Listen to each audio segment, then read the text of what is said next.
Hi! Today I'll be reviewing the Prince Legacy 03 105 and 120. These two were updated earlier this year from their previous version in 2020. These two rackets come from Prince's family of game improvement line of frames. There is a third racket that wasn't updated, which is the 110 model. Now I have a guest reviewer. His name is Rayden Murata. He's the Pacific University men's head coach and is my son, so he's visiting here and was happy to help me with this review. So thanks, Rayden. Thank you for having me. So Rayden, what racket and string setup do you use? I was with the 97 Phantom for about 4 years, but after watching Kobe and my dad's last video about the 2024 Phantom, I knew I had to switch to the 100p, so I'm with that now. Okay, well, good choice. Same racket I'm using. So for the purpose of this playtest, I did string these two rackets with synthetic gut, Prince Lightning Pro 17 gauge, and I strung one at the 120 at 58 and the 105 at 56. My goal when stringing these two was to reach the same dynamic tension, so we really get a good feel of the racket and kind of take the string out of the equation. And typically, if I were to string the rackets for a client that was interested in these rackets, this is kind of an average string tension and string setup that I would use. So we wanted to just make sure that we could experience what they would feel. I recently re-injured my arm though, so in this review, Rayden will be doing it by himself, or this half of the review, Rayden will be doing some skills challenge tests on a ball machine, and I'll record his results and get his comments right after. And then when my arm feels better, then I'll do the same and we'll compare notes. It's been about a month since Rayden did his skills challenge, so today I'll see how these two rackets perform for me and to see if I can perform up to Rayden's standards. All right, let's get into it. Like in some of my previous racket reviews, I've created a skills challenge where we're hitting against a ball machine. In this case, Rayden and I are also challenging each other. So for this particular skills challenge, we're trying to hit our ground strokes, forehand and backhands, deep into the singles court. And for each racket, we hit 10 balls. Then I'll record how many of the balls land in the target area to determine the winner. Now you'll also notice that there is a speed reading on the top right hand corner thanks to Swing Vision, and I'll reveal those results later. But in this particular skills challenge, Rayden and I came out with a tie. For the second skills challenge, Rayden and I are trying to hit a sharp angle. And speaking about angles, sorry for the angled screen, but Rayden's trying to hit it into the alley before the service line using his topspin stroke. And then when we both switch to backhand, we're using our slice to try to hit that sharp angle. In this skills challenge, Rayden won 3-1. The next skills challenge was volleys, and specifically deep volleys. So I marked off an area in that back section of the court, which was similar to that ground stroke deep corner drill that we did earlier. So after Rayden and I challenged in this skills test, he won 2-1. This next volley drill required angle and touch. We're hitting a drop volley and aiming for that ball hopper that's placed on the side of the service box. And in order to score a point, you either had to hit it or get it into that hopper. After the results came in, Rayden won 2-1. Finally, for our serves, we're working on spin and accuracy. So we're trying to hit it wide using our slice on the deuce court and a kick serve on the ad court. And I'm proud to announce I finally won 2-0. And just for fun, I had Rayden hit some flat serves to see how fast he could hit them. All right, so Rayden just completed his skills test, and like I said, I will be doing mine later and we'll be comparing our results. But first we'll start with the ground strokes. Rayden hit deep balls and was testing out each racket for its power, and then he had some angle shots that he worked on where you had to hit in the alley. So you could talk about each racket of the 105. You can talk about that one first. Well, the 105 compared to the two is closer to the racket I use now. Obviously, it's still very different, but it is a little bit closer, so I felt like I needed to try a little bit harder to hit how I normally would hit. Versus the 120, it was a little bit more effortless power. So for me, ground stroke wise, this is closer to what I'm used to, but I could see the appeal on a racket like this. So did you feel like for power, which one would you give the edge? Power overall, I'd probably just give this one the edge, like pure power, like pound for pound power. This one had a little bit more finesse to it. I mean, you could aim it a little bit better. So I felt like I had more depth control with this, but this one had more just power. Oh, okay. How about when you went for that angle shot into the alley? The angle shot, I mean, if we're talking about finesse, yeah, I do think that this one was a little bit easier for that, in that regard. Yeah. And you're talking to a player that uses a player frame, so that would make sense. All right, then we worked on, or you worked on volleys for depth and power, and same thing, you went for the angle drop shot, so we can talk about those things. Yeah, a lot of similar results, I think, even for volleys. I just like this one because you could punch your volleys a little bit better with a lot less effort. This one had more control, and I know I went on that long backhand streak with this racket, but I think this will just allow you to do a little bit more, get a little bit more creative, versus this one will get the job done more consistently. Okay.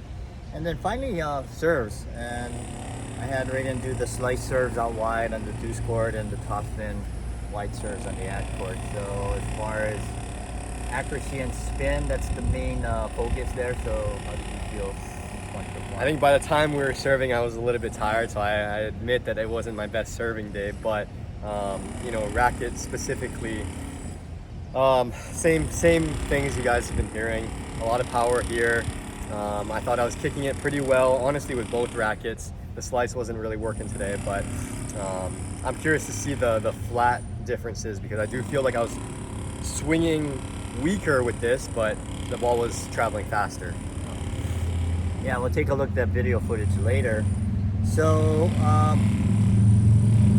I did the results on which racket won each time, and Serena, which racket do you think won the skills challenge? So I mean, I do think overall I scored better with this racket just because I'm more used to it. The 105. The 105, yeah. However, I think just pure feeling wise, especially for a player that would have to choose between these two, I felt a little bit better with the 120 just because it was easier. It just wasn't something I was personally used to. Did you have to hold back a lot though with the 120? Yeah, as far as holding back goes, I didn't think I had to. I had to be a little bit better with my timing just because it's a bigger frame to maneuver. But for how much of a unit this thing is, it's pretty light. So I was pretty surprised with how light it was. It's just such a big frame that, you know, it's tough to maneuver sometimes, but it's not too heavy. Yeah, it's definitely it's the lightest of all the rackets. So, all right, so the results: the 120 version won 6 of the skills tests, and the 105 won 4. So okay. So maybe this is the next racket for you. No.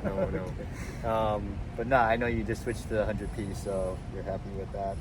Yeah, so if you had to choose, let's say if you had to choose between those two rackets for your game, would you choose the 120? Well, I think in about 40 years, I'll probably go with the 120. Hopefully they update it. Yeah, the 120 happens to be one of my better selling rackets for ages 16 over, so I guess I qualify for that, but I might be using that racket before you do someday, but we'll see. All right, well, I want to thank you for coming out and reviewing these 2 rackets. It was fun watching you hit with these game improvement rackets. Yeah. Before we go back inside, I did want to wrap things up here on the tennis court, and I thought it was a very interesting play test, so I'll break it down on various parts of my game. So when I started with the deep ground strokes, hitting that cross court shot, I like the 105. I felt like I could hit out, and it was a little bit more accurate because of the fact that I was trying for that deep ball and I needed to swing out a little bit more. So the 105 came out on top.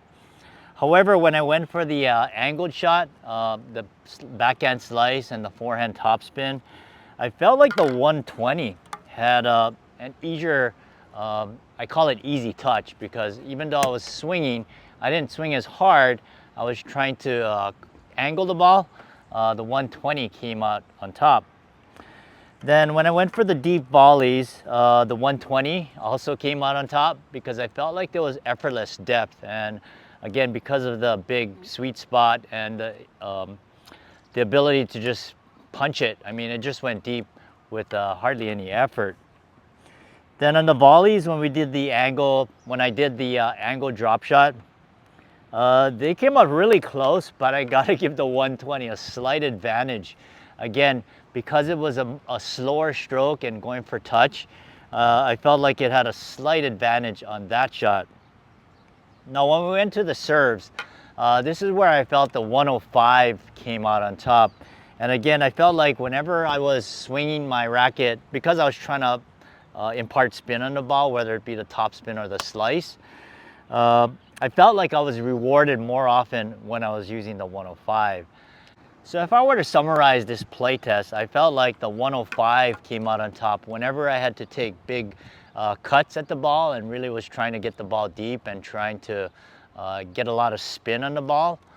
Whereas the 120 came out on top when I was trying to shorten my swings and trying to go for more angles and touch. So that makes a lot of sense because these two game improvement rackets are exactly for that type of game. So I'm gonna go inside, tally up the score and share with you the scores and some other interesting facts. All right, so there's no suspense here that Rayden did win the skills challenge 7-5. And Rayden, I'm sure you're watching this, so congratulations. I did want to talk about each of the skills challenges because I thought there was some interesting information here regarding the two rackets. So let's start off with the ground stroke drill that we did first, where we're going for depth and power. And because we had to swing fairly hard to get the ball deep, let's take a look at Rayden's column first. And for each of the rackets, we have the forehand when you use the 105 and the 120. You'll notice that this number here I highlighted because it's higher than the 120 racket. And on his backhand, same thing. So for both forehand and backhands, Rayden got a higher miles per hour reading when he was using the 105. And by the way, the miles per hour was measured by Swing Vision. So here's a short commercial. So I have an affiliate link, and if you use it, you get a 45-day trial. And if you decide to purchase it, you get $20 off the regular price. So just to let you know, when you get those numbers off of Swing Vision, it is 20% less than what you would see the pros hit on TV. So just as a frame of reference. Now, as far as my column, it wasn't as consistent as Rayden. You could see that when I hit my forehand, it was very slight. I mean, this is probably not even anything to talk about, but it was slightly higher with the 120. But when I hit my backhand, I hit faster with the 105. So what I'm trying to say is that I don't think there was any significant information here. I like what Rayden's numbers revealed there. So let's take a look at the second ground stroke drill where we're working on touch, angle, and control. So this was interesting here. You'll notice that when Rayden was using the 120 for both his forehand and backhand, he actually got a little bit higher miles per hour reading here. So, you know, what he was saying that it has pound for pound power, I can kind of understand that because even though he wasn't swinging as hard, because obviously he was trying to go for a softer shot, the ball did actually come out faster off of the racket. So it makes sense for someone that has a slower or maybe shorter swing that you can actually get a little bit more power than using something that's a little heavier and smaller in head size. Now let's take a look at mine. And again, my readings are not as consistent. I had a higher miles per hour with the 120 when I was hitting my forehand, but then when I did my backhand, I had it higher on the 105. So I'm not sure what to say about my numbers. All right, so now we have the serve, and this is based on accuracy and spin. Fortunately, it wasn't based on power because you could see that Rayden definitely hit it a lot harder than I did. But the way that I won was actually with the 105. If you notice, the S stands for slice. And you notice that I won with the 105 here. The T stands for topspin. And I won here with the 105. But let's take a look at the miles per hour because the for Rayden, you could see that he hit a little bit faster with the 120, about 1.5 miles per hour, which I would say is not very significant. Mine came out dead even there.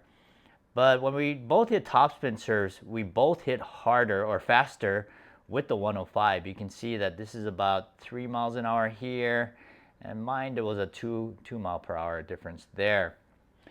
I had Rayden for fun go ahead and hit some flat serves, so you could see that he also hit his flat serve faster with the 105. So you would think that the racket that was stiffer and larger would produce more miles per hour. But I think based on all of these numbers, I think with the 105, because it has a little bit more weight, when we did go for bigger swings, because of the weight, it plowed through the ball a little bit more. So that resulted in higher speeds. So going back to the ground strokes, that's the reason why we're hitting, or at least Rayden was hitting a little bit faster with that. Whereas the 120, even though it is powerful, it's lighter, so you're not getting that plow through. All right, so this last column here, I have the two rackets, and just for fun, I just wanted to see every time that Rayden or I won, I wanted to see which racket we won with. So you could see that the 120 here won by 11-7, and this is just a breakdown of when Rayden won here and when I won here with the 105. So there was 4 plus 3 here, 7, and 6 plus 5. So anyway, I thought that was interesting. Even though we felt more comfortable with the 105, the 120 is the one that came out on top. All right, so in this next chart, I wanted to share with you the quality control of these Prince rackets. And I mentioned in another review that Prince is very good in quality control. So we have the Legacy 105 here, and I just indicated the strings again. I mentioned that I use a synthetic gut. I strung it at 56, and I had a DT of 38. But what I wanted to point out are these specs here. So the two red numbers here is what's listed on the frame. And if you take a look at this one in grams at 280, now these numbers is based on 3 or more frames that either for other clients or a racket that I pull off the wall. But again, this is unstrung, and I got a range of 278 to 280, so that's really good at plus or minus 1 grams. Now the stiffness is not indicated on the frame, but I just measured it, and I got between 65 to 66, so that comes in at a plus or minus 0.5 in RA units. As for the swing weight, I got 291 to 295, which equates to plus or minus 2 units.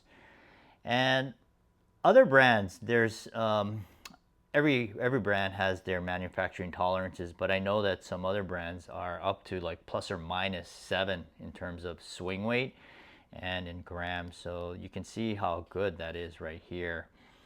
Now this last column, I just indicated the string pattern, which is a 16 by 19. And for the beam width, you'll notice that this middle number is the highest one right here. So it does taper off at the throat and taper off a little bit at the tip. So it's kind of like a dual tapered beam construction. Here we have the Legacy 120. And again, we'll take a look at the red number first. And this was listed on the frame. And this number here is the range of the rackets that I measured, and I got a plus or minus 3 in this situation in grams. The stiffness again came on pretty much spot on between 71 to 72. The swing weight I got between 292 and 301, so there was a little bit larger range here at 4.5. So that's pretty much, I think, the extent of what I've noticed on Prince rackets is that it usually won't go more than that. And as far as the string pattern, the same, and then it also has that kind of dual tapered where the midsection of the racket is the thickest part. Now I did want to mention there is a third child in this family of the Legacy line. And even though it wasn't updated this year, I'm hoping that it'll be updated soon. But I just wanted to throw this in here so you can see that there is this third racket here. It's listed at 270, and I got a range of 272 to 279, so that came out to plus or minus 3.5. Stiffness, still spot on. With the swing weight between 302 and 304, and that's really good at plus or minus 1. And you'll notice that the same situation here with the dual taper, the midsection is the thickest part of the frame. In this last chart, I wanted to share with you some comparable rackets. in case you're using one of these and you want to try something different that's similar to your racket. So for the 105, I have these 3 rackets listed here: the Wilson Clash 108, which is a little bit larger in head size, the Yonex E-Zone 105, and the Head Boom Team at 102, which is a little bit smaller than the 105 here. Now these numbers listed next to each of the rackets is the swing weight listed on Tennis Warehouse based on a strung racket. And what I wanted to do is compare how these all match up. So you can see that the Wilson Clash at 325 is definitely the highest of all these rackets here, which actually makes sense because the Clash is a low-powered frame, so it does need a little bit more swing weight, I feel, to make it more stable. Now, as far as these two at 303 and 309, it is less than the 316. So I feel that having a higher swing weight on these game improvement rackets that are fairly light is always going to help the stability of the frame. So let's take a look at the 120, and you'll notice the same kind of trend here. So I have the Yonex Astral 120 and the Head Instinct PWR at the 115 head size. And you can see that these two swing weights are almost matching here.